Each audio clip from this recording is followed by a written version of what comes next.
Okay, let's get started. So in the last two episodes, we were learning about Jacob and Esau. They're brothers. Esau was not favored because his parents did not like his two wives that he married.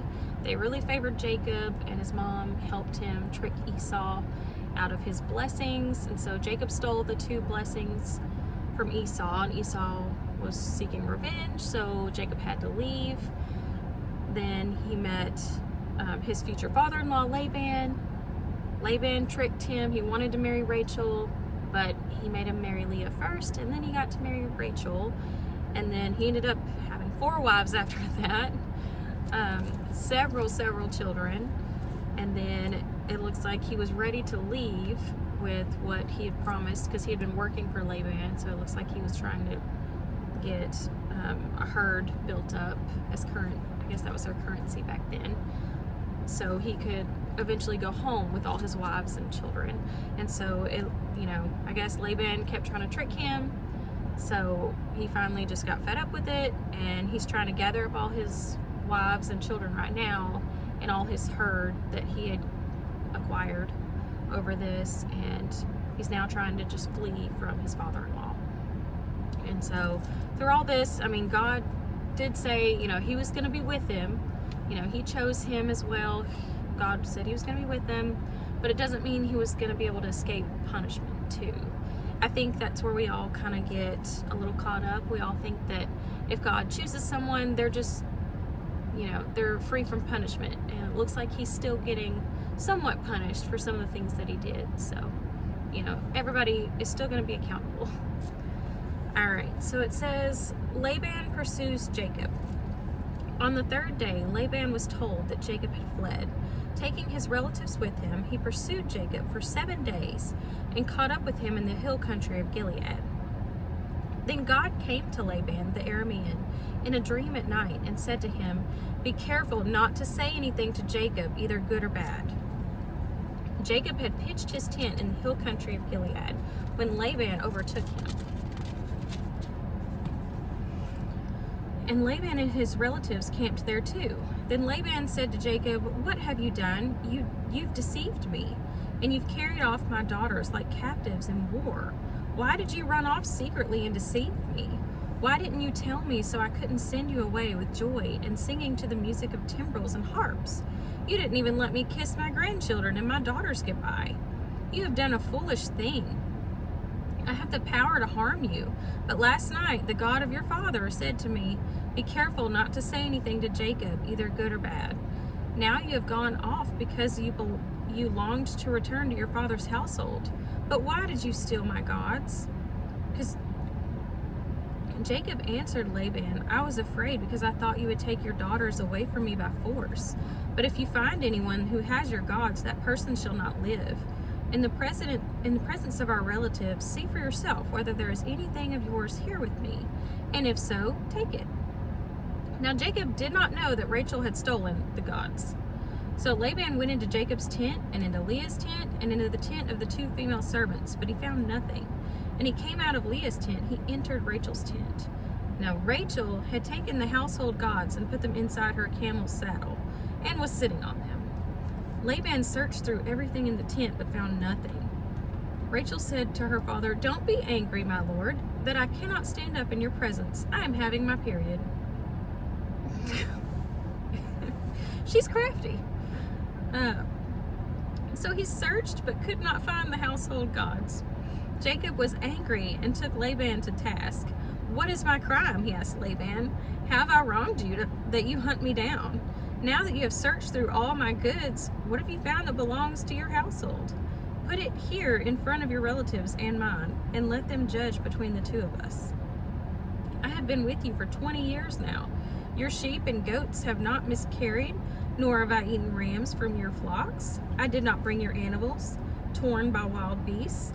I bore the loss myself, and you demanded payment from me for whatever was stolen by day or night. This was my situation. The heat consumed me in the daytime, and the cold at night, and sleep fled from my eyes. It was like this for 20 years I was in your household. I worked for you for 14 years for your 2 daughters, and 6 years for your flocks. and you changed my wages 10 times. If the God of my father, the God of Abraham, and the fear of Isaac had not been with me, you would surely have sent me away empty-handed. But God had seen my hardship and the toil of my hands, and last night he rebuked you." Laban answered Jacob, "The women are my daughters, the children are my children, and the flocks are my flocks. All you see is mine. Yet what can I do about these daughters of mine, or about the children that you have borne? Now come now, let's make a covenant, you and I, and let it serve as a witness between us." So Jacob took a stone, and they set it up as a pillar. He said to his relatives, "Gather some stones." So they took stones and piled them in a heap, and they ate there by the heap. Laban called it Jegar Sahadutha, and Jacob called it Gilead. Laban said, "This heap is a witness between me and you today." This is why it was called Gilead. It was also called Mitzvah, because he said, "May the Lord keep watch between you and me when we are away from each other. If you mistreat my daughters, or if you take any wives besides my daughters, even though no one is with us, remember that God is a witness between you and me." Laban also said to Jacob, "Here's this heap, and here is this pillar I have set up between you and me. This heap is a witness, and the pillar is a witness, that I will not go past this heap to your side to harm you, and that you will not go past this heap and pillar to my side to harm me. May the God of Abraham and the God of Nahor, the God of their father, judge between us." So Jacob took an oath in the name of the fear of his father Isaac. He offered a sacrifice there in the hill country and invited his relatives to a meal. After they had eaten, they spent the night there. Early the next morning, Laban kissed his grandchildren and his daughters and blessed them. Then he left and returned home. Okay, so at least they made up. Jacob prepares to meet Esau. Jacob also went on his way, and the angels of God met him. When Jacob saw them, he said, "This camp is of God." So he named that place Mahanaim. Jacob sent messengers ahead of him to his brother Esau in the land of Seir, the country of Edom. He instructed them, "This is what you are to say to my lord Esau. Your servant Jacob says, I have been staying with Laban, and I have remained there till now. I have cattle and donkeys, sheep and goats, male and female servants. Now I am sending this message to my lord, that I may find favor in your eyes." When the messengers returned to Jacob, they said, "We went to your brother Esau, and now he is coming to meet you, and 400 men are with him." In great fear and distress, Jacob divided the people who were with him in two groups, and the flocks and herds and camels as well. He thought, if Esau comes and attacks one group, the group that is left at least may escape.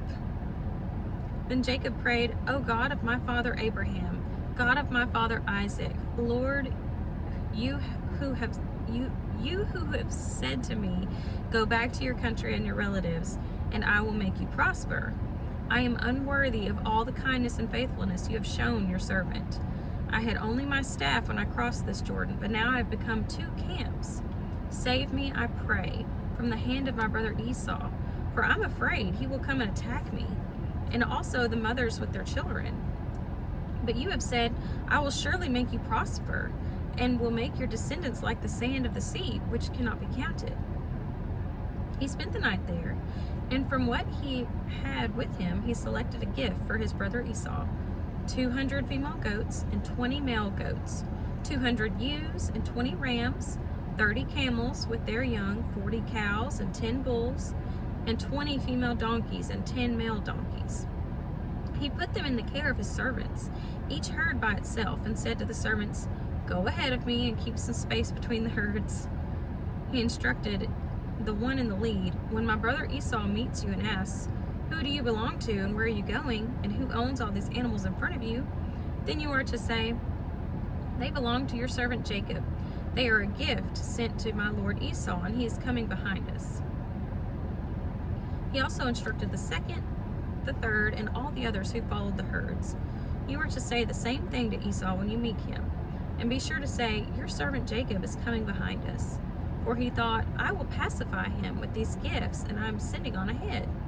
Later, when I see him, perhaps he will receive me." So Jacob's gifts went on and ahead of him, but he himself spent the night in the camp.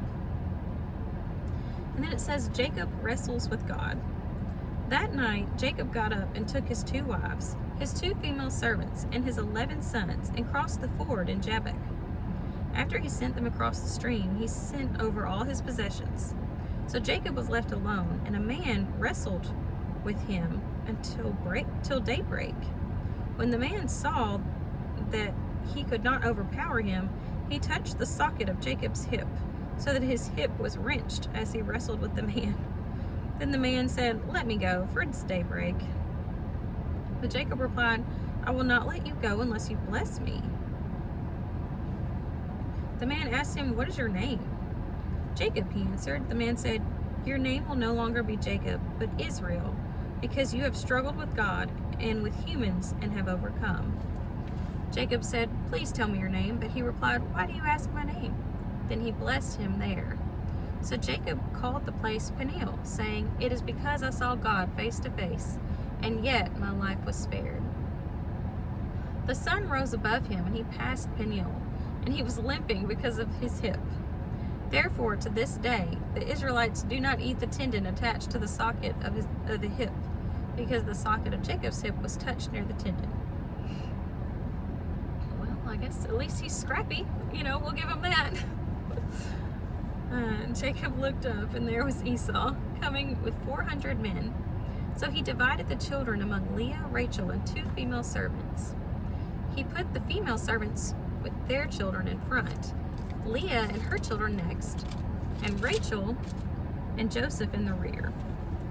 He himself went on ahead and bowed down to the ground 7 times as he approached his brother. But Esau ran to meet Jacob and embraced him. He threw his arms around his neck and kissed him, and they wept. Then Esau looked up and saw the women and children. "Who are these with you?" he asked. Jacob answered, "These are the children God had graciously given your servant." Then the female servants and their children approached and bowed down. Next, Leah and her children came and bowed down. Last of all came Joseph and Rachel, and they too bowed down. Esau asked, "What's the meaning of all these flocks and herds I'm at?" "To find favor in your eyes, my lord," he said. But Esau said, "I already have plenty, my brother. Keep what you have for yourself." "No, please," said Jacob. "If I have found favor in your eyes, accept this gift from me. For to see your face is like seeing the face of God. Now that you have received me favorably, please accept the present that was brought to you. For God has been gracious to me, and I have all I need." And because Jacob insisted, Esau accepted it. Then Esau said, "Then let us be on our way. I'll accompany you." But Jacob said to him, "My Lord knows that the children are tender, and that I must care for the ewes and cows that are nursing their young. If they are driven hard just one day, all the animals will die. So let my Lord go on ahead of his servant while I move again along slowly at the pace of the flocks and herds before me, and the pace of the children, until I come to my Lord in Seir." Esau said, "Then let me leave some of my men with you." "But why do that?" Jacob asked. "Just let me find favor in your eyes of my Lord." So that day Esau started on his way back to Seir. Jacob, however, went to Succoth, where he built a place for himself and made shelters for his livestock. That is why the place is called Succoth. After Jacob came to Paddan Aram, he arrived safely at the city of Shechem in Canaan and camped within sight of the city. For 100 pieces of silver he bought from the sons of Hamor, the father of Shechem, the plot of ground where he pitched his tent. There he set up an altar and called it El Elohi Israel. Okay, so it looks like Jacob and Esau are at least on good terms now, so that's good. It looks like we'll have to keep on later in the next one. It looks like we stopped at the end of Genesis 33:3 down to verse 18. So we'll be on Genesis chapter 34 in the next one. So see you then.